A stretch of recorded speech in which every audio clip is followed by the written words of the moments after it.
Нааразылык. Нааразылык адамдагы жаман сапаттардын бири. Бул жерде адамдын адамга болгон нааразылыгы жөнүндө эмес, адамдын жаратуучусу Алла Таалага болгон нааразылыгы тууралуу айтмакчымын. Ооба, адамдын адамга болгон нааразылыгы да оңбогон жаман сапат. Бирок Аллага болгон нааразылык бул андан 5 бетер. Адамдын дүйнө акыретін бактысыз кыла турган жаман адат. Адам Алла Таалага кантип нааразы болот? Биринчиси, Алла Тааланын бешенеге чийген тагдырына нааразы. Экинчиси, Алла Таала берген рызкы, неимат жакшылыктарына нааразы. Үчүнчүсү, Алла Тааланын берген өкүмүнө, тагыраагы, буйруган буйруктарына жана тыйган тыюуларына нааразы. Бардык ишке нааразы боло берүү кыяматтын жакындап калганынан кабар берет. Пайгамбарыбыз ага Алланын тынчтыгы жана мактоосу болсун. Кыяматтан мурда 6 нерсе болот. Алардын бири байлыктын баркы кетет. Бирөөгө 100 алтын динар берсең да, ал нааразы боюнча калат деген. Сахих аль-Бухари. Аллага нааразы адамдардын катарындасыңбы же нааразы эместердин катарындасыңбы, муну текшерүү үчүн өзүңө төмөнкү суроолорду берип көр. Башыңа келген кыйынчылыкты бирөөлөргө айтып даттанасыңбы? Ишиң жүрүшпөсө, ооруп калсаң же башка бир кырсыкка кабылсаң, эмне үчүн мага эле ушундай боло берет деп наалыйсыңбы? Башка бирөөлөрдүн жетишкендигин, бактысын, кубанычын көргөн сайын жүрөгүң тызылдап, эмнеге менде мындай болбойт деп ойлойсуңбу? Алланын кайсы бир буйругун укканда аны аткаргың келбей же кайсы бир тыюусунан тыйылгың келбей, ушинтпей эле койсо эмне болмок деп нааразы болгон учуруң барбы? Эгер ушул суроолорго тээ жүрөк түпкүрүңдөн ооба деген жооп жаңырып турса, демек сен тез арада мындай чечимдерди кабыл алууң керек. Чечим. Оголо, Аллага нааразылык эмне аркылуу болорун билип ал. Биринчиси, жүрөктөгү нааразылык. Алла менин бешенеме жакшылык буйрбады деп жүрөктөн өкүнүү. Мындай адам дайыма жүрөгү кысылып, кыжаалат болуп, көңүлү чөгүп жүрөт. Акырында инсульт, инфаркт сыяктуу коркунучтуу ооруга кабылат. Экинчиси, тил менен болгон нааразылык. Дайыма наалып, сүйлөнүп, арызданып, ар кимге арманын айтуу менен өмүрүн өткөрөт. Үчүнчүсү, кыймыл-аракет менен болгон нааразылык. Алланын тагдырына ачык нааразылыгын чачын жулуп, бетин тытып, башын жерге койгулап, кыйкырып өкүрүп жана башка иштери менен билдирет. Буларды Алла Таала минтип сүрөттөгөн. Адамдардын арасында кээ бирөөлөрү динде бир бетке ибадат кылат. Ага бир жакшылык болсо, көңүлү жайдары болот. Эгер бир сыноо болсо, динден дароо жүз бурат. Мындайлар дүйнө жана акыретте зыян тартат. Хаж сүрөсү 11-аят. Пайгамбарыбыз ага Алланын тынчтыгы жана мактоосу болсун. Бети башына уруп, кийимин тытып, караңгы доордогу башка адаттарын кылгандар бизден эмес деп эскерткен. Сахих Муслим. Нааразылыктын ушул түрлөрүнөн өзүңдү сактоо үчүн буларга көңүл бур. Бешенеңе жазылган Алланын тагдырына нааразы болуу чиркке ачылган чоң эшик. Анткени Алланын тагдырына, өкүмүнө нааразы болуу менен сен ага баш ийүүдөн моюн толгоп, ага ишенбей капырлыкка бет аласың. Ыймандын башкача айтканда, Аллага ишенүүнүн негизи анын тагдыр өлчөмүнө, жакшылык жамандыгына ыраазы болууда. Алланын тагдыр өлчөмүнө мунафык, эки жүздүүлөр сыяктуу мамиле кылба. Алар жакшылык болсо ыраазы болушат, жамандык болсо нааразы болушат. Ал эми ыймандуу мусулман тагдырдын жакшы жаманына бирдей ыраазы болот. Эки жүздүүлөрдү Алла Таала минтип сыпаттаган. Эгер садака берилсе ыраазы болушат, а эгер берилбесе жаман көрүп калышат. Тоого сүрөсү 58-аят. Сенин башыңа түшкөн кыйынчылык сенден такыр кыйгач өтпөстүгүн, башканын кыйынчылыгы сага такыр келбестигин бил. Анткени мунун баары Алланын каалоосу менен болот. Сен өзүң жаралай электе бешенеңе чийилип коюлган тагдырга эмнеге нааразы болосуң? Эмнеге аны өзгөртүүгө аракет кыласың?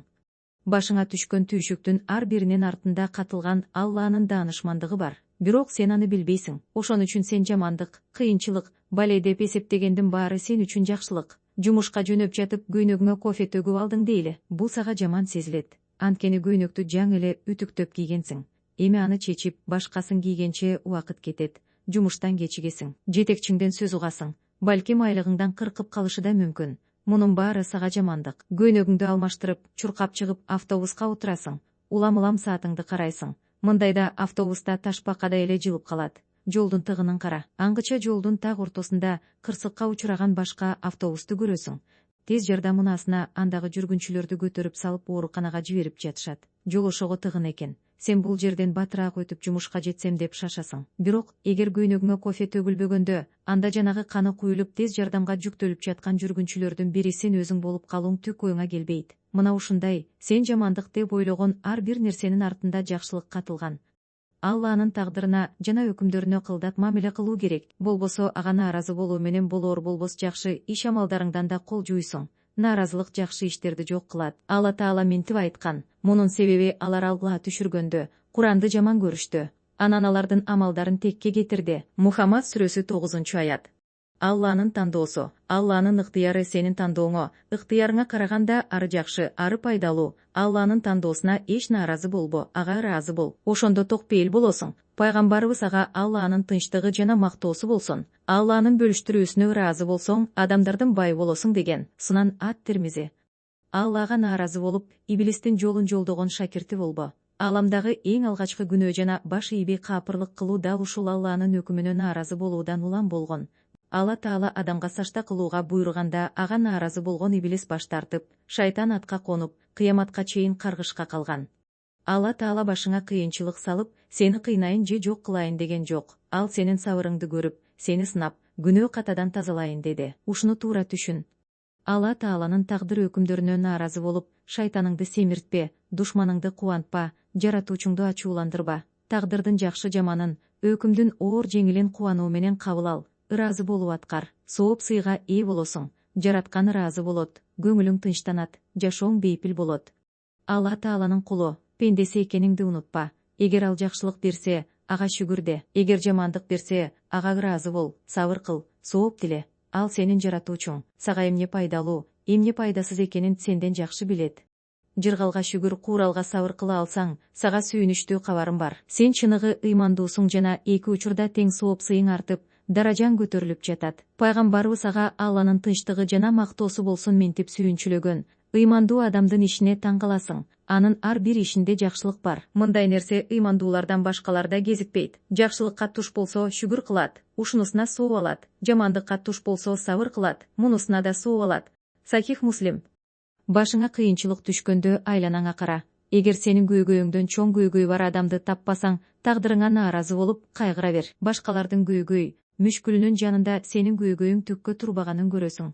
Аллага мактоо айт, шүгүр кыл. Сенин азыркы абалың бутуна кие турган жылуу өтүгү жок адамдын абалына окшош. Бирок буту жок, майыптардын арабасында отурган адамдын жанында сенин абалың жыргалы мээримине. Өзүңөрдөн төмөндөрдү карап жашагыла, өзүңөрдөн өйдөлөрдү карабагыла. Ошондо Алланын силерге берген жакшылык неаматтарынын кадырын билесиңер. Сахих Муслим. Бул менин эмес, пайгамбардын сөзү, ага Алланын тынчтыгы жана мактоосу болсун.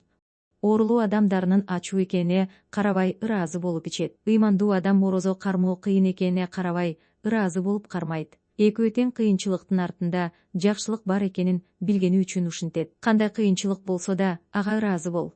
Алланын тагдырына нааразы болуп кандай пайда табарыңды ойло. Эгер бир пайда таба алсаң, анда нааразылыгыңды уланта бер. А мен мындан зыяндан башка пайданы көрбөдүм. Жүрөгүң кысылат, маанайың чөгөт, кайгырасың, жашың агат, ачууланасың, дагы бир балеге кириптир болосуң.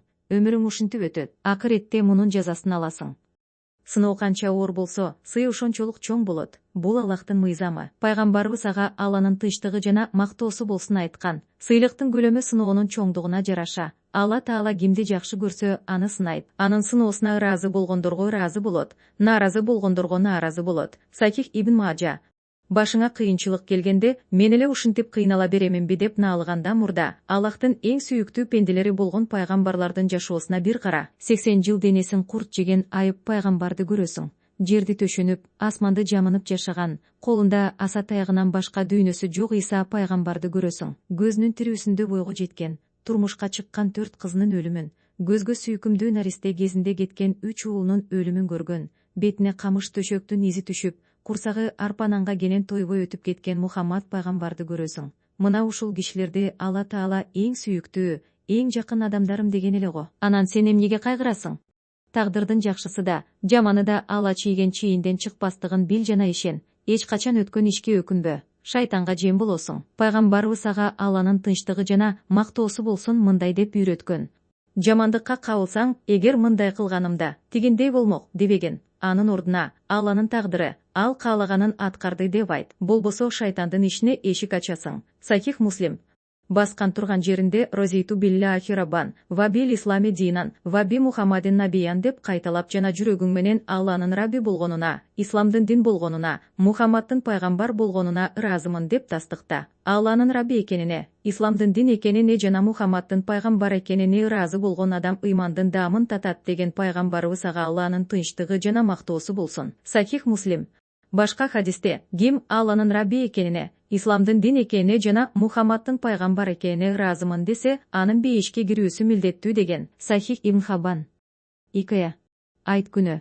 Күйөөсү менен аялы майрамдык дасторкондо олтурган. Ал анын бергенине эч качан нааразы болбой, шүгүр кылып жашап келе жаткан аялы ооруч көрүп, жок дегенде бүгүнкү айтта бир эт жесек болбойт беле? Эмне үчүн Алла бизди көк буурчактан башыбызды көтөрбөй койду, деп наалып калды. Күйөөсү унчуга албады. Чындап эле, айт күнү адамдар эт майга карт болуп олтурушса, булар көк буурчак жеп олтурат. Ооба, дасторкондо кабыгы менен сууга кайнатылган көк буурчактан башка эч нерсе жок эле. Аялынын тамак жебей бултуя отуруп алганын байкаган күйөөсү буурчактын кабыгын сыйрып терезеден ыргытып, дандарын бат-баттан жей берди. Аял бетин сылап бата кылып сыртка чыкты.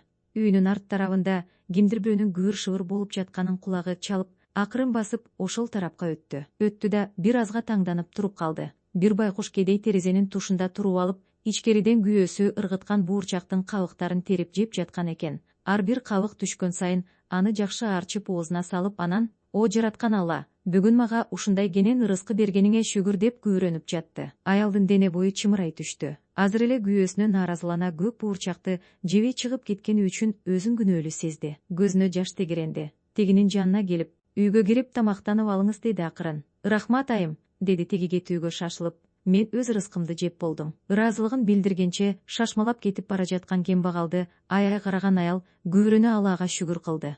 «О Алла, ылайым бизди көк буурчактан куру калтыра көрбө». Өрнөк.